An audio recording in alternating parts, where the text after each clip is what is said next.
Isa sa mga news producer ngayon ng GMA Integrated News ang nagsimula ang karera sa unang hirit. Bago pa man sumabak bilang on-cam reporter, nagsimula sa likod ng kamera si Bernadette Reyes bilang researcher.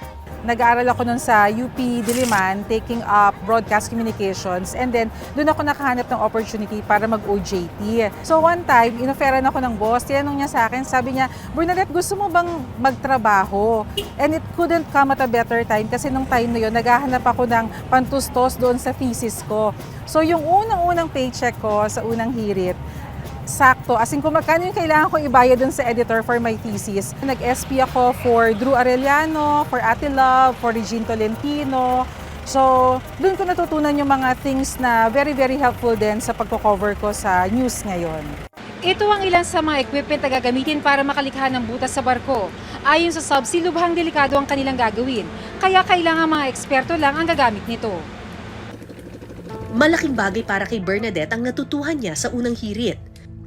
Kasi kung ano yung mga learnings na natutunan ko doon, hanggang ngayon dala ko sa pagiging reporter ko. Ang nahuli sa Simunul, mas maliit ng halos 2 talampakan kumpara kay Lolong na tinaguri ang largest crocodile in captivity in the world. Bernadette Reyes, nakatutok 24 oras. Ability to produce good stories and ability to do in-depth research na kailangan meron kang legwork, meron kang paperwork, something na natutunan ko talaga sa unang hirit. Dahil na rin syempre doon sa pag-push ng mga bosses na hindi ka titigil sa ganito lang. Tinatrabaho mo yung bawat storya, it stays with me. Ito po ginanap yung madugong Supernova Music Festival kung saan po daan-daan yung pinatay.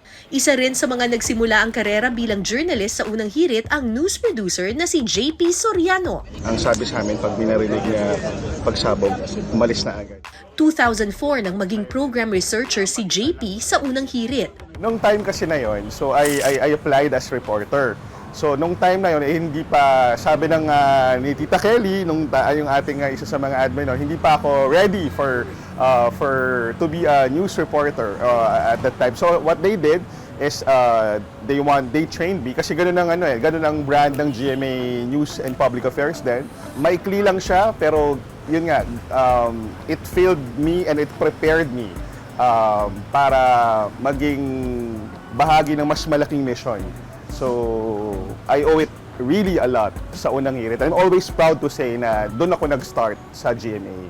Mga kapuso, ang nasa likuran ko po ang Champ de Mars Arena. Isa lang po yan sa 36 na sporting venue dito sa 2024 Paris Olympics. At mula sa pagiging program researcher, naging segment producer si JP ng GMA Public Affairs bago tuluyang pasukin ang pagiging news reporter. Anyong sa'yo, dito na tayo mag-aaral mamaya ng Korean cooking. I always look back doon sa mga time na nag-uumpisa ako matuto sa steps, yung mga little steps sa broadcasting.